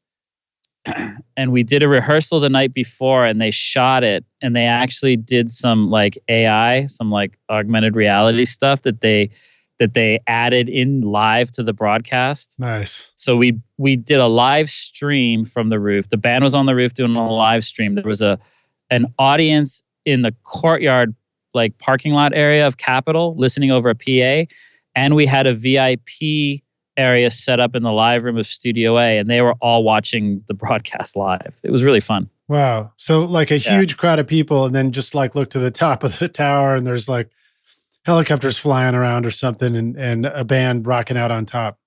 Exactly. 13 floors up. There it is. And there's drones flying around and stuff like that. So they're really fun to do. And again, as long as you have a really good band, that's the key. Yeah, it helps. So especially the one mic, one take, those started off a little bit earlier. And the concept there was, they're all in black and white. But the idea and what we stick to most of the time is we put one microphone in the room those we do in the studios. And we put one microphone out there. It's usually one of our 47s or U48s in this case. Mm-hmm. And we arrange the band around the microphone, kind of old school, and just let them perform. And once in a while, somebody might cheat if there's, if the band is too big or something, we might hide another microphone somewhere. But for the most part, I'd say about 90% of those things, it's actually that one microphone. So what you're seeing is actually what is happening. We add a little bit of chamber to it maybe, and, a little bit of EQ, sometimes some compression. But yeah, keep it simple. Yeah, it's usually, again, the ones that I've done, it's usually that 47 into a Neve mic preamp and into a Fairchild, and that's it. A little bit of echo chamber on it, and then we'll run it, and I'll just move the guys around until it works. One of my favorite ones is it's probably on my website with Charles Kelly and his band, and those guys, they were just so good. But I had them sing the song one time down, and then I pushed them around a little bit and moved the microphone, and then they just did it again, and it was great. Mm-hmm. And what you're seeing and hearing there is actually what happened. I didn't do anything. There's no mixing. Right. You just kind of send it out because it's only one. It's literally one microphone. Yeah, the mix is already done as soon as you finish the performance. So one of the things that you mentioned was throwing a little bit of echo chamber on the mix, right? And I thought when you might explain why when you say using reverb at Capitol, it's a particularly awesome reverb that you have, not what everybody's got. Well, at Capitol Studios, we have, because we're an old studio, we still have our live echo chambers that were built, when the studio was built. So we have 8 live echo chambers. They're about 30 feet underground under our parking lot. They're big pie-shaped rooms. That have 2 speakers in them and 2 microphones. The story is that when they built the building in 56, there was no, if you wanted reverb, you had to make it. There was no, this is before plates and springs and all that kind of stuff. And certainly before the digital stuff. So if you wanted reverb, you had to make it. So every studio needed an echo chamber. And when they built Capitols, they decided to put them under the parking lot. So they actually put in 4 echo chambers down there. And that's what they used on, when you hear the old Nat King Cole and the Sinatra records and Dean Martin and all that kind of stuff. That's the echo that they used. And then they realized they needed more. They didn't have enough. So in 1969, they actually dug up the parking lot and added 4 more identical chambers. So there's 8 of them now. And they're man, there's nothing like it. It's a natural echo. We change the mics once in a while when they break, if a speaker component breaks. But other than that, we don't really go down there. They just exist as they exist. And there's a central patch bay in the hallway at Capitol, and we can patch in and out of them from any room in the building. We send it off an aux end, and it goes into the chambers and out the speakers and bangs around down there, and the microphones pick it up, and then we bring the microphones back up to the console as the reverb returns, and that's the echo. If you don't like it, try another one. Right. Or can you do sometimes just like change a microphone or change the speakers and move the speakers around in the space? Uh-huh. I mean, like, what are some of the decisions that you make about getting the right room? I mean, getting the right sound with the chamber when you're using it? Well, we haven't made any decisions because most of the speakers that are down there are still the original Altec Voice of the Theater speakers. We have played around with a few of them and changed the speakers. We end up rolling off some top end a little bit on them just because it gets loud and bright down there. I mean, rolling off the top of the return? On the send of the speaker. On the send of the speaker, okay. And then once in a while, people will put an EQ in front of the send and tailor it a little bit more. Mm-hmm. And then we actually use fairly inexpensive Shure SM80 microphones in the chambers. Reason being, for a long time, and we finally figured out what the problem was. It was really kind of dank and musty down there. And we were, the microphones only lasted a year or two, and then the diaphragms would get corroded, and we would have to swap them out. Are those small diaphragm condensers? Yeah, they're small diaphragm condensers, and Omni actually mics. And we tried more expensive mics, and it really didn't make that much of a sonic difference. And when you're changing out 16 microphones all the time, changing out $300 mics is a lot easier than changing out $1,500 mics. So now, last year, I guess, we actually partnered with Universal Audio and made a plug-in of our chambers, of 4 of them.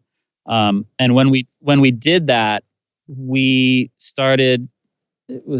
I guess I was the guy from Capitol who was kind of involved in it, and we started doing some research. And we actually found Art, our general manager, found the original blueprints for the chambers. The chambers were originally designed by Les Paul, actually. And I actually talked to Les about it one day, and he told me, "Oh yeah, I still have the drawings at my house," and blah blah blah. So a lot of people say, "Oh, they can't prove that it was," but Les told me that he designed them. So I'm nice. Fine with that. Nice. One great thing about working at Capitol is you run into a lot of these people, so it's kind of fun. Right. But when we found the original blueprints, and on the original blueprints, it actually gave us what microphones were originally used and where they were placed in the chambers, like measurements of where they were. So one of the things when we decided to do this plugin, we wanted to have some options for the plugin, just so there were some parameters, And so we decided that each chamber, we would do 4 of the chambers, and we would do 4 microphone sets for each chamber. So when you pull up a preset, what shows up as the default for each chamber is what's in there now, which are the SM80s. And we just left them where they are in the room, and that's the way, if you come to Capitol, that's the way they are. But then we also went back, because we still have the old Altec mics that were in the chambers originally. We actually went and placed those mics according to the blueprints where they were originally designed to be placed. And then we did a couple others just for fun. So we did a pair of 44s and a pair of C37s. And we just placed those, me and the guys from Universal Audio. We spent a couple days down in the depths of the dungeon chambers, and we just put those mics where we thought they sounded good. Wow. So you guys are just like hanging out in the chambers down there in the basement for a couple of days. Yeah, it was pretty fun, actually. So I don't know if I'd want to do it again for very long, but it's kind of musty down there and you get a little claustrophobic, but and I'm sure there's tons of asbestos down there and all that kind of stuff. But yeah, it was pretty fun. And then they took it back and, would start developing the plugin. And when they would get to a certain point, they'd send it back to me and I'd listen and compare it to the originals and stuff like that. So after a few months, we got it. I mean, I've put the 2 up next to each other, and man, you really can't tell the difference between the plug-in and the live chamber. I mean, on a few things you can, but you'd be hard pressed to tell me which was which. And then because it's a plugin, there's actually parameters in the plugin that make them a little bit more flexible than the real chambers. There's EQ, and you can change the delay time, the reverb times, and you can add pre-delay, and you can move the mics around a little bit. So it's a really great plugin. Admittedly, it's not cheap, but you get what you pay for. Yeah. Well, Universal Audio has a great reputation for making really high quality plugins. I personally don't have them yet just because I haven't got the hardware, but when I hear them, they sound great, and it comes from great sources that they sound awesome. So one of the things that I remember learning about using a plate reverb was using pre-delay, and I wonder if you could talk about that a little bit. Absolutely. Yeah, we used to use pre-delay tape for pre-delay all the time. Yeah, we use pre-delay a lot. Pre-delay, it's a great way to separate the reverb from the original source, whatever that may be. So yeah, I mess with pre-delays quite a bit. Sometimes if I'm mixing something that's more of a pop thing, I'll time the delays to the song. The same way as you would time a delay on a vocal, I'll time the pre-delays. But yeah, I'll always kind of separate. I want to separate the sound a little bit. Ironically, the one thing we don't pre-delay a lot, or at least me, I don't, and Al doesn't, is the chamber. The chambers are pretty long to begin with, and because they're so natural and great sounding, we actually don't pre-delay the chambers all that much. But almost every other reverb we use will have some kind of pre-delay on it, anywhere from 20 milliseconds to, a vocal may have 90, 100, 120 millisecond pre-delay on it. Yeah, I mean, I remember learning about pre-delay when I was an intern from the studio owner, and he kind of showed me how the 20 millisecond tape delay or whatever it is will actually sort of has this effect of separating and clearing up the vocal, so you hear the reverb afterwards. But you use it, so you use it on some of the other things sometimes, but just not on the chambers? Sometimes we'll do it. It's not that it sounds bad when you do it. It just doesn't always seem necessary. Right. If it already sounds great, then why mess with it? Or it's a way to, it's a way to keep, like on a vocal, it's a way to have the reverb on the vocal, which is very pleasing, but to push it away from the vocal, if that makes sense. So you get the presence of the vocal and then the reverb comes. I've used it as an effect instead of having a delay on something where I want to repeat. I may put a short reverb with a really long pre-delay.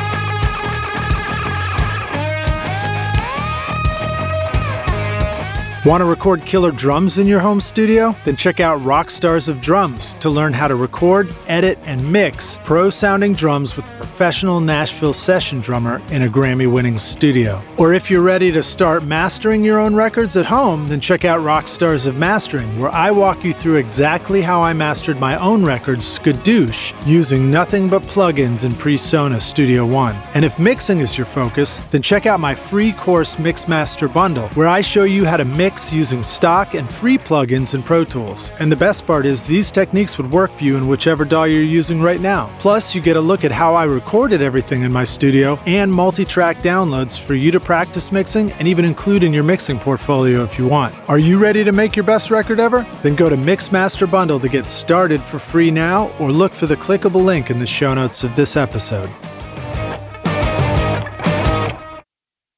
So Steve, let's segue for a minute, and let me see if I can get you to talk a little bit about some of your favorite ways to record and mix drums in the studio. Sure. Rock drums, jazz drums, what kind of drums? Yeah, good question. They all can be quite different. Yeah, okay, fair enough. So what are some of the ways that miking up a jazz kit or a rock kit can be different from each other? Yeah, it's actually not that much different. The initial setup is I might change microphones out a little bit, but not much. Usually just the overhead mics. If I'm doing something more like a rock session, I'm probably trying to get more of an image of the kit out of the overheads because he's going to be hitting harder. So I'm going to be hearing the toms and the snare and all that kind of stuff prominently in the overhead mics. Mm-hmm. So I'm going to be more conscious of where the snare ends up in the image and stuff like that. If I'm doing a jazz kit, the overhead mics end up being more like cymbal mics. So I get the detail of the cymbals and I lean on the close mics a little bit more. But the actual setup isn't that much different. If it's a rock kit, for the bass drum, I'll probably put a D12 or a D12 VR, inside the hole. It may not go very deep into the drum, depending on the sound I want. If I need more clicky from the bass drum, I'll shove the mic in a little farther. A rock kit, I'll use like a sub kick, an NS10 woofer kind of thing. Maybe a FET 47 outside if I need it. Snare, on the top of the snare, I like small diaphragm condensers. I'll use an AKG 452, or I have a couple of Mojave MA100s, which unfortunately they don't make anymore, but they're small diaphragm tube mics, and they can take a snare, which is great. I usually use 414s on the toms if I can get them. One mic called the 350 that works really great. Something on the hi-hat, something small diaphragm. Sometimes I'll use a ribbon mic on the hi-hat, a little Beyer 160. And then for overheads, a number of different things. If rock drums, I'll tend to use a large diaphragm condenser, a U67s or C12s or C12As, something like that. And then it's just balanced to taste. I usually start with the overheads, push up the overhead mics, get them sounding pretty good, and then just kind of fill in the blanks with the close mics. Yeah, I mean, I found myself trying both of those ways. And one of the things that I've been really trying to figure out more of when I'm recording rock drums is I got a little tired of using the same mic inside the kick drum where it really had like almost too much beater attack. And I've been looking for ways to get more of like the pillowy kick drum. You talked about using the sub kick. So for you, like, what are some of the ways that you can record the drum differently on a kick, for example, to decide whether it's going to be real punchy or whether it's going to be a little bit pillowier and softer sound? Yeah. So, well, as always, it starts with the drum and the drummer, but that notwithstanding, the D112 has a little more click built into the mic, just the curve of the microphone. So that's why, I used the D112 for a long time, but then I kind of got away from that because I was getting too much of the clicky sound.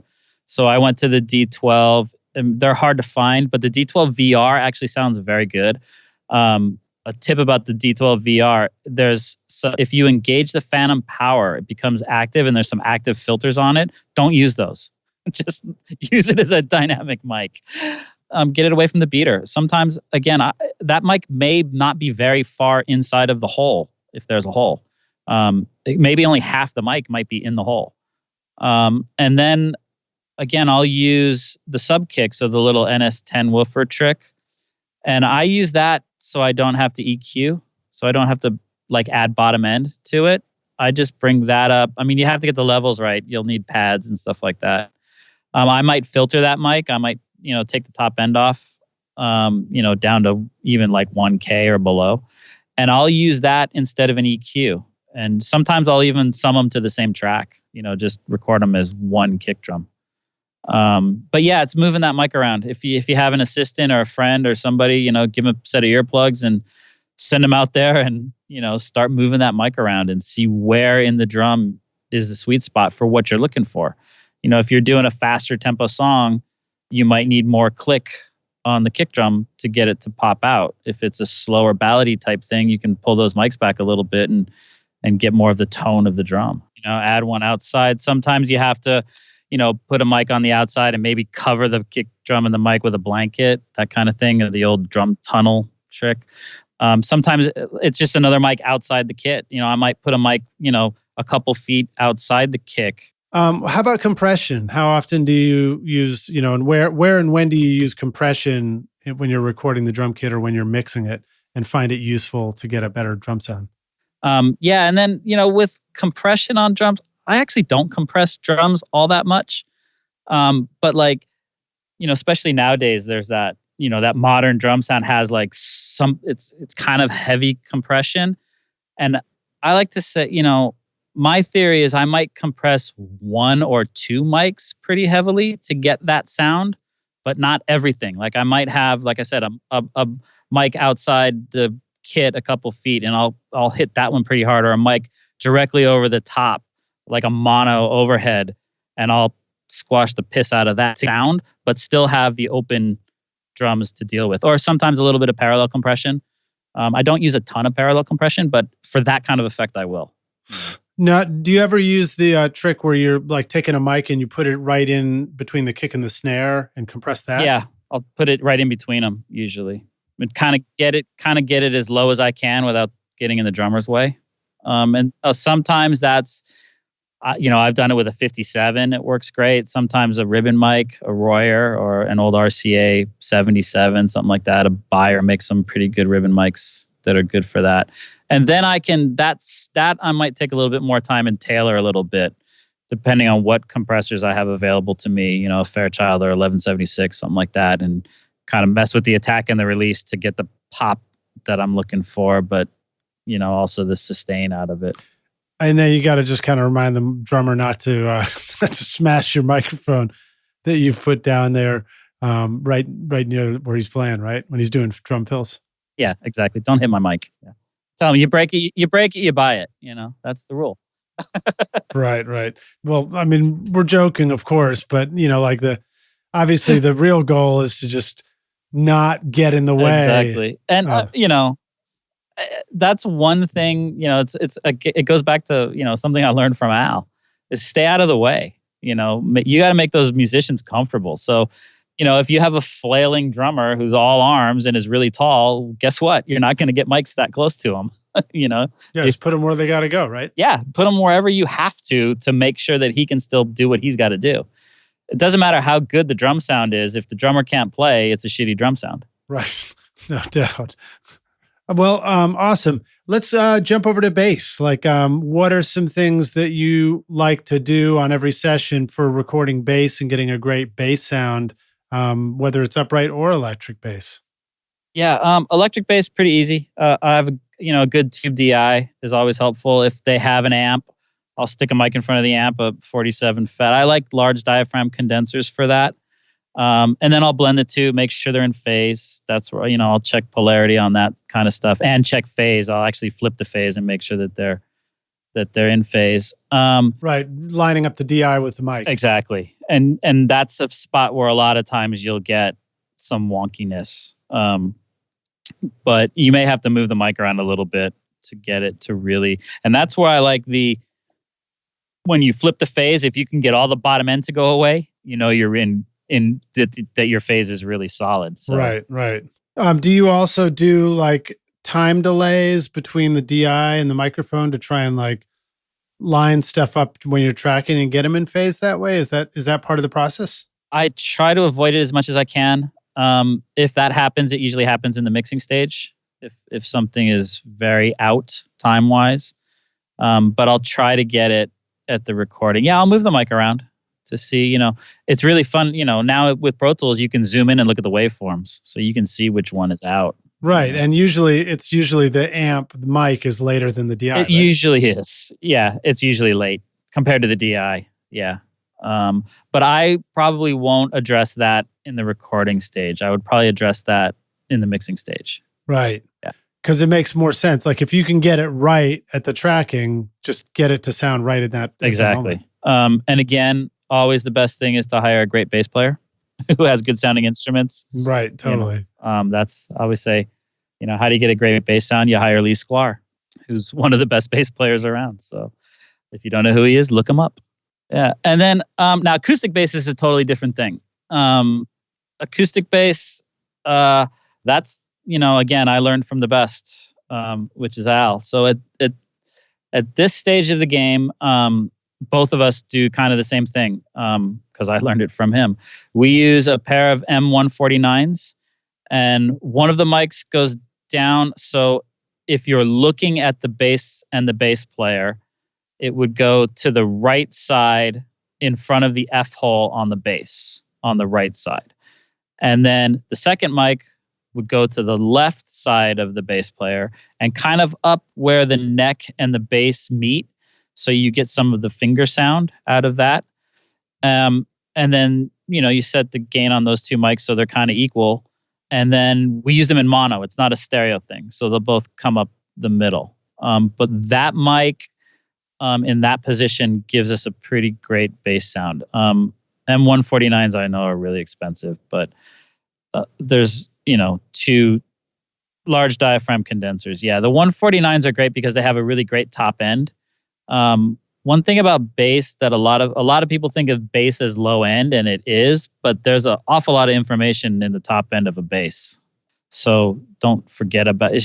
It shouldn't be a boomy thing. It should live full frequency. And a lot of what I find people miss in acoustic bass is they try to add all this low end to it, and that's not what it wants to do. There's actually more information in the upper register that is the presence and the actual note.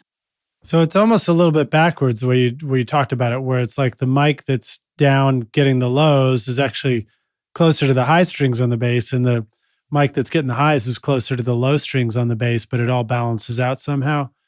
I know. Yes. So yeah, it's backwards. The low string goes near the high, the low mic goes near the high strings, and the high mic goes near the low strings. And it's kind of, if you look at the bass, it's kind of directly above the F hole, but at the height where the neck and the body of the bass meet. So they're kind of equidistant apart, the mic, And do you try and have them be sort of the same distance from the body of the bass as well? Yes, as much as you can, because that's where you're going to get the phase thing. And then do you also find that it's valuable to have a good DI on the bass? Not usually. We're lucky we get to work with great bass players. If it's a live situation, then I'll probably definitely take a DI if I can. Sometimes if I'm a little iffy about the bass player and or the sound of the bass, I may take that DI. I might not listen, I might get a level and make sure it sounds okay and then not listen to it, but have it in my back pocket later if I need it. If you need to EQ it to get a little, they say, oh, we need a little bit more finger. It didn't come out and I can't really hear the attack of the notes. Sometimes you can EQ that DI and slide it up in there. And it can be very useful if you don't have a great bass player. Right. And, sometimes it's the smarter thing if you've got plenty of inputs with the computer and Pro Tools is to just take an extra mic just in case. So you've got it kind of as a safety, even if you don't really think you're going to be using it. I was going to say, I'll do that sometimes with stuff like a ride cymbal mic. Like I might put a mic on the ride cymbal and then not use it, but I'll have it later if I need it. Especially with Pro Tools nowadays, you have unlimited tracks.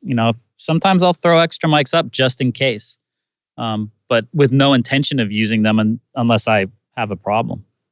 Awesome. What about guitars? Let's talk guitars for a minute. How do you like to record an acoustic guitar, for example, on a session? What are some good ways to get a great acoustic sound? Yeah, acoustic guitars, again, it depends on what the guitar is supposed to be doing. If it's a solo guitar, if it's a main, finger picking style, or, is it just a rhythm guitar? So yeah, I'll use that stereo technique we talked about before. If not, a small diaphragm condenser in front of the guitar, kind of around the 14th fret or wherever that is, find the spot. Mm-hmm. A good tip is if you got a pair of headphones, sometimes I'll have the guitar player play and I'll put the mic in the headphones and I'll put on the headphones and kind of move the mic around till it sounds the way I want it to sound. If it's a more percussive-y kind of guitar, I'm not opposed to a good old 57 or an SM7, just doing, especially like in a big band where it's, we call the Freddie Green, where he's just chunking along like a percussion instrument. Right. I'll use a 57 on that all the time. One other thing I've learned about acoustic guitars, because, there's a great range of quality of the actual guitars themselves. And, mm-hmm. I ran into a thing one time. We were recording a student. She was a girl who was, a teenager who had kind of won a contest to come in and do something. And she really liked her guitar. And we had a couple of really nice guitars for her to play, but she just wasn't used to them. And it wasn't, when she played them, they sounded great, but it really wasn't working.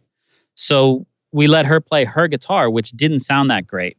And we had all these great mics set up and the guitar just didn't sound right.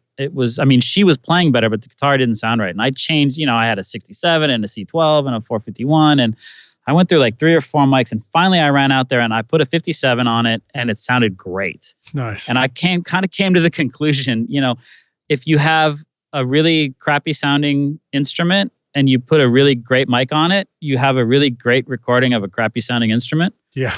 So sometimes a cheap mic, crappy mic, crappy guitar.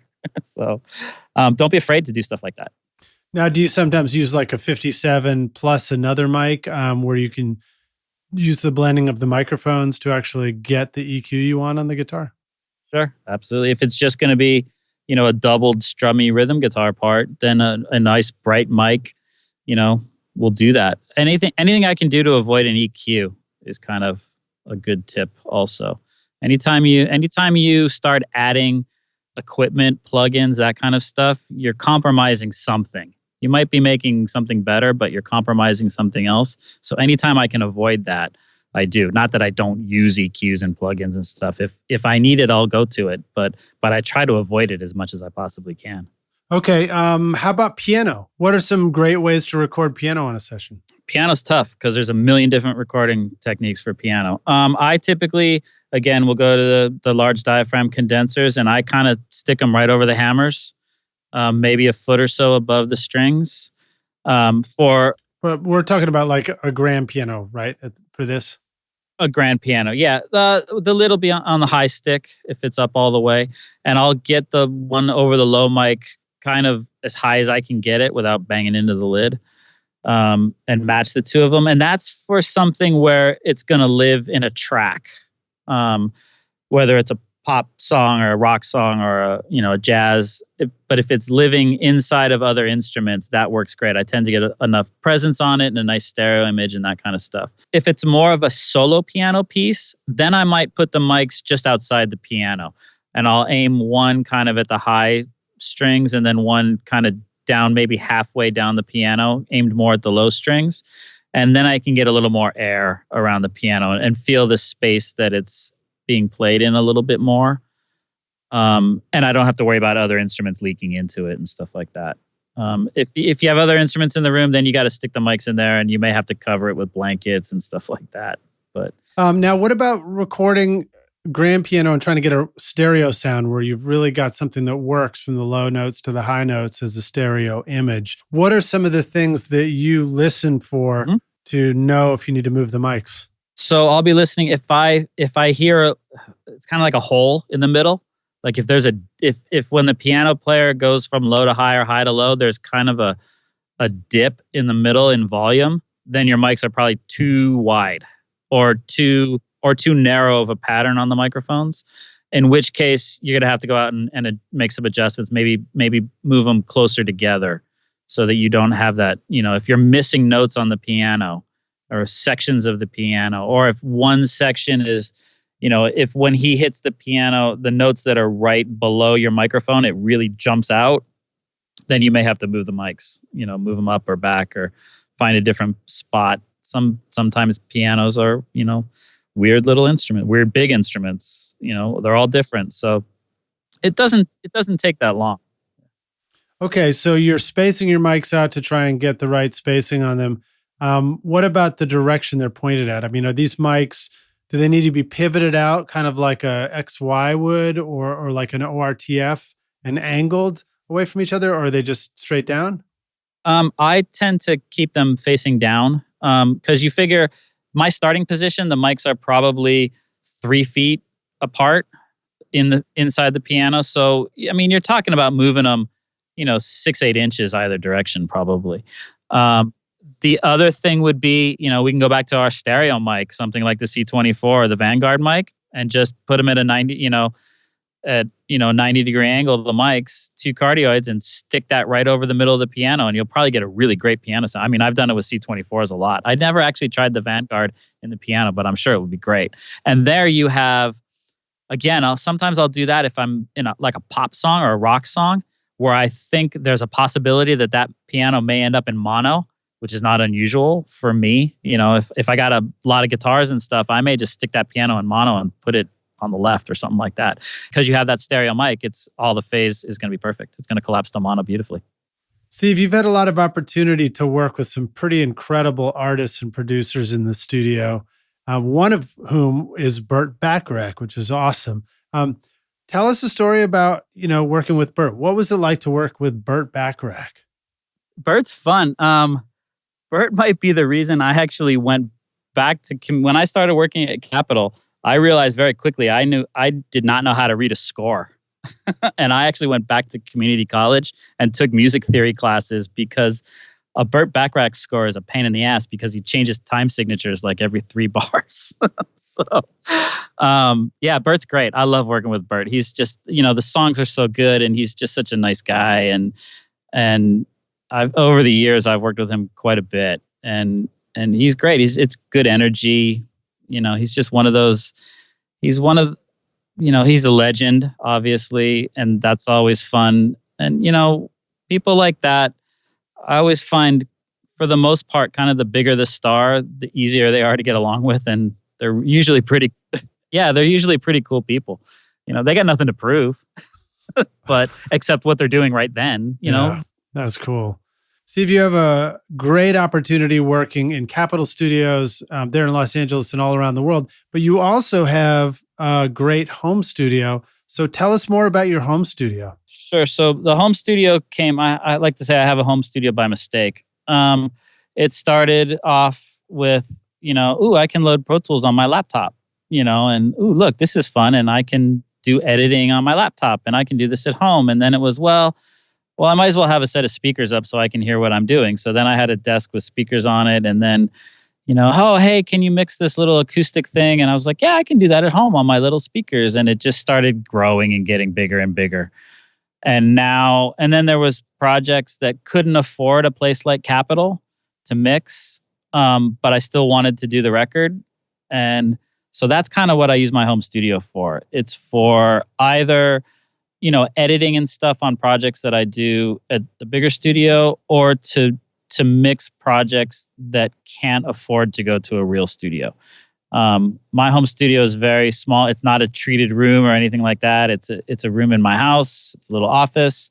I have a good set of the JBL speakers that I use in there. I actually have 24 channels of Pro Control, which I got for a ridiculous deal. And I have an Apollo. And a satellite, so I use a lot of UA plugins. Right, yeah, exactly, like the Capitol chamber. Exactly. That was why I wanted to do the chamber plugins, so I could bring them home. I've done some pretty big stuff there. I've done some big movies and big TV shows and stuff like that. But again, it's if I'm working at home, I'm working at home out of necessity, whether it's a budgetary necessity or a convenience. I've actually had times where I had to get some mixing done, and all the rooms at Capitol were booked. So I just went home and did them. I'm very comfortable. It took me a couple of years to get the room to the spot where I was really comfortable with what I was hearing in there. But I had the great ability and luck, I guess not luck, but the great advantage of I could mix something at home and then bring it to Capitol the next day and listen to it and know where I was going wrong or right. So it took me a while to wrap my head around it. And then also that was the time when I started wrapping my head around mixing in the box, which was a totally new way of mixing than mixing on a console.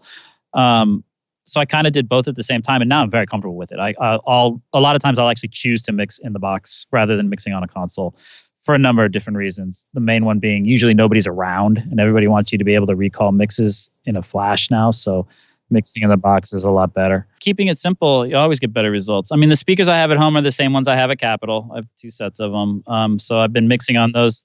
I use JBL 6328s. I've had them for years, about 10 or 15 years now. I had a pair and I got sick of dragging them around. So I do use the SonarWorks plugin at my home studio just to correct a little bit of muddiness in the bottom end. Oh, very cool. But other than that, I try to keep it really simple. My mixing techniques and tools, whether I'm mixing on the console at Capitol or at home, they're pretty much the same. At home, they're obviously plugins. I'm 100% in the box when I'm mixing at home, because if I'm mixing at home, I'm mixing there for a reason, and being 100% in the box makes it convenient. That way, a month from now, when the client comes back and goes, "Oh, can we turn the vocal up a half a dB?" Even if I'm at Capitol, I can pop it up on one of the rigs there or on my laptop, and it's all in the box. I don't have to worry about resetting hardware. So when you're mixing from home, how important is it that you match what's at the studio, and do you use templates to try and kind of keep all that organized and repeatable? Yeah, I have a template that's basically a little bit of routing. So I route everything. All my tracks get routed to. I don't use a lot of like buses and stuff like that. Everything gets routed to one aux track that I call my stereo bus. That has a little bit of, it's got a compressor and an EQ on it. And then that gets routed to a audio track that gets printed. So it's just like a console. Everything goes to the stereo bus. Once in a while, if I have, a whole lot of background vocals or something like that, I might make a subgroup of those. It's not like I don't have a drum bus and a guitar bus and a vocal bus and all that kind of stuff with plugins already on them. I don't do anything like that. I don't have that kind of a template. The only thing in my template is that little bit of routing, and then like 8 reverbs and a couple of delays, which are just kind of set up, small ones, big ones, long ones, short ones, that kind of stuff. And I'll import that into whatever track I'm given. So I don't have I always use this on vocals and I always use this on drums. I mean, I have stuff that I like that I go to, but there's nothing that's set from the beginning. Okay. What about when you're actually printing your mix? Do you like to bounce it to print it, or do you print it to its own track or anything like that? Yes. Yeah, I very rarely do offline bouncing. Okay, so you print it back in to Pro Tools on its own track, and as opposed to using the bounce feature. Why is that? Because one sounds better than the other for some reason? It probably first came up because when I started doing it, you couldn't bounce offline, so you had to print it. The other thing is you can punch into your mix. So if I have a 8-minute jazz tune that I've mixed and they come back and go, oh man, in the bass solo, can you bring the piano up? I go, yeah, I go to the bass solo, I bring the piano up and I punch in the bass solo into my existing mix. I can, when I have it there, I can export that mix to different formats. If it has to be, if I'm mixing at 96K and that's what's going to go to mastering, but I'm sending mixes to people and they all have to be 48K, I can export from there. For me, it's like having a physical thing. I like seeing it there and having access to it quickly. But it's probably more that's the way I started. Well, it's basically like the old school way of mixing, right? You just do your mixes and then you just edit your best mixes together for the final result. That's how when I first started as assistant, we had a couple of consoles at Cherokee that didn't have automation, and that's how we would mix the intro, print it, then you go, print it to tape, and then you go to the verse and you mix that and print it, and then you would edit all those pieces together after the fact. I mean, the other thing is, nowadays everybody wants stems too. So, you print all those stems and then I'll have them as, physical audio tracks in the session. And if somebody wants something changed, I can just pop into a stem and change it, if need be. I can take those to mastering, and now that we're in mastering, this one song needs a little bit more vocal. Fine, I'll pull up the stem and, I don't have to have my entire session there. I just have the stems with me and I just raise the vocal a half a dB and give that to the mastering engineer and we're off we go. Awesome.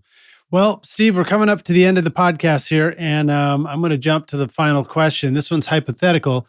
We're going to take the Wayback Studio machine. You're going to go back in time and find young Steve, just thinking about making his first record, and tell yourself, look, buddy, here's the single most important thing you need to know to be a rock star of the studio yourself one day. What advice would you go back and give yourself if you could? Buy old tube microphones while they were cheap 25 years ago. Nice. I suppose, I don't know. I mean, I kind of did it the way I thought I was going to do it. So pay attention a little bit more, maybe less talking, more listening kind of thing. Don't pigeonhole yourself into one thing. I realized, and I didn't realize it till I was at Capitol. You get into this business thinking you're going to do something. I figured I was going to be making rock records, my whole career, and the Rolling Stones were going to call me, and that was what I was going to do. And now, it's really fun. I get to do those kind of records, but I also get to make jazz records, which I didn't know I liked doing, and I get big band records, which I didn't know I liked doing, and radio shows, which I didn't know I liked doing, and all that kind of stuff. So there's so many jobs in audio out there that, the job that you're going to end up in that you're really good at, you may not even know exists. You may be the next greatest dialogue editor for films, and you don't even know that job is there. So have an open mind as to what's out there in audio, and it's not all about making records. Making records is actually a very little part of the audio business. It might be the fun part, but it's very little. And I find myself doing it, making records. I find myself doing it less and less. But I'm still working and I'm still having a good time doing other stuff. Yeah. Awesome. Well, Steve, thank you so much for joining us here on Recording Studio Rockstars. It was my pleasure. It's been fun. Let the rock stars know, how could they find you online? Where should they go if they need to call you up to make their very next hit record? Best way is my website, stevegenewick.com. There's all kinds of stuff up there that probably needs to be updated. I also have a Facebook page. Steve Genewick Recording Engineer is my kind of business page. I have a personal Facebook page, but honestly, if I don't know you, I'm probably not going to accept that friend request. And then, I'm around. I'm not that hard to find. So awesome, Steve. Well, thank you again. It's just a real honor to have you here on the show with us. And thank you so much for taking, a couple of hours out of your day to come do this interview with us. It's pretty remarkable. And it's very generous of you. So we really look forward to seeing you around the studio. My pleasure. If I know you have a Facebook page too, if people have other questions, I'll try to follow up and be a little active on your social media. So if you got the questions, post them somewhere and I'll find them. Awesome. Well, Steve, thank you for joining us. And Rockstars, thanks for listening. Yeah, it was a lot of fun. Thanks. All right. Cheers, man. Great. Thanks so much for listening to Recording Studio Rockstars. If you enjoyed the show and want to help make it better, then please share this episode with your friends on social media and leave a rating and review on iTunes to help the podcast reach more rock stars like yourself. You can click directly over to iTunes or go to rsrockstars.com/review for an easy explanation. And remember to hit the subscribe button to keep up with weekly episodes. And if you're ready to make your best record ever now, then head over to Recording Studio Rockstars Academy, where you can start with my free course at mixmasterbundle.com. And if you want more free content from Recording Studio Rockstars, all you have to do is go to rsrockstars.com/email. Again, that's rsrockstars.com/email to enter your name and email, and I'll keep you in the loop with articles, videos, podcast updates, and even free gear giveaways for your studio. Just look for the link in the show notes below. Thanks so much for listening, and thanks for being a rock star. I'm Lyd Shaw, and this is Recording Studio Rockstars. Now, go make great music.